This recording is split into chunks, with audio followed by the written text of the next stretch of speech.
The headquarters of the great conspiracy in the late 1700s was in Frankfurt, Germany, where the House of Rothschild had been established by Mayer Anselm, who adopted the Rothschild name and linked together other international financiers who had literally sold their souls to the devil.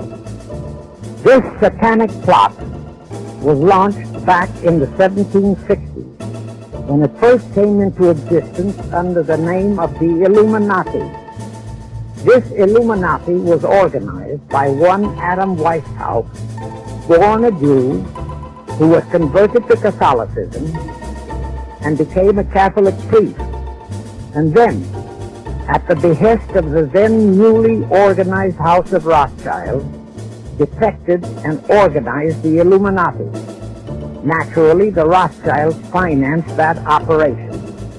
And every war since then, beginning with the French Revolution, has been promoted by the Illuminati, operating under various names and guises.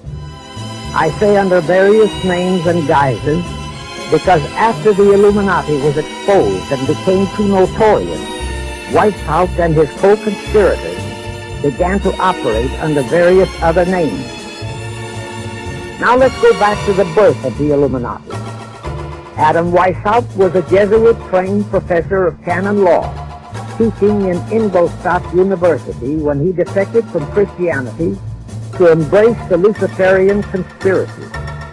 It was in 1770 that the professional moneylenders, the then recently organized House of Rothschild, retained him to revive and modernize the age-old protocols of Zionism, which from the outset was designed to give the synagogue of Satan, so named by Jesus Christ, ultimate world domination, so they could impose the Luciferian ideology upon what would remain of the human race after the final social cataclysm by use of satanic despotism. Weishaupt completed his task May 1st, 1776. Now you know why May 1 is the great day with all communist nations to this very day.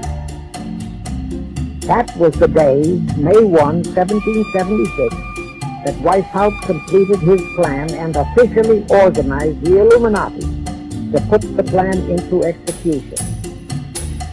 That plan required the destruction of all existing governments and religions. That objective was to be reached by dividing the masses of people whom he, Weishaupt, termed Goyim, or human cattle, into opposing camps in ever-increasing numbers on political, social, economic, and other issues. The very conditions we have in our country today. The opposing sides were then to be armed and incidents provided which would cause them to fight and weaken themselves and gradually destroy national government and religious institutions. Again, I say, the very conditions in the world today. Now, just why did the conspirators choose the word Illuminati for their satanic organization? Weishaupt himself said that the word is derived from Lucifer and means holders of the light, using the lie that his objective was to bring about a one-world government to enable those with mental ability to govern the world and prevent all wars in the future. In short, using the word peace on earth as his base, Weishaupt, financed, I repeat, by the Rothschilds, recruited some 2,000 paid followers. These included the most intelligent men in the fields of arts and letters, education, the sciences, finance, and industry. He then established lodges of the Grand Orient, Masonic lodges, to be their secret headquarters. And I again repeat that in all of this, he was acting under orders from the House of Rothschild. The main features of the Weishaupt plan of operation required his Illuminati to do the following things to help them to accomplish their purpose.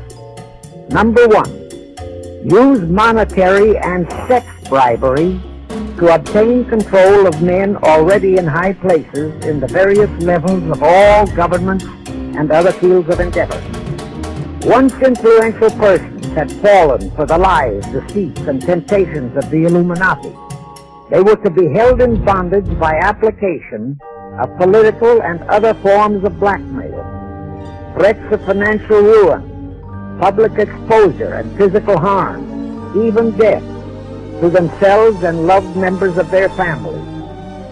Number 2, Illuminati and the faculties of colleges and universities were to cultivate students possessing exceptional mental abilities, belonging to well-bred families with international leanings, and recommend them for special training in internationalism. Such training was to be provided by granting scholarships to those selected by the Illuminati. All such scholars were to be first persuaded and then convinced that men of special talent and brains have the right to rule those less gifted, on the ground that the masses don't know what is best for them physically, mentally, and spiritually. Number 3, all influential people trapped into coming under the control of the Illuminati, plus the students who had been specially educated and trained, were to be used as agents and placed behind the scenes of all governments as experts and specialists, so they would advise the top executives to adopt policies which would, in the long run, serve the secret plans of the Illuminati one-world conspiracy and bring about the destruction of the governments and religions they were elected or appointed to serve.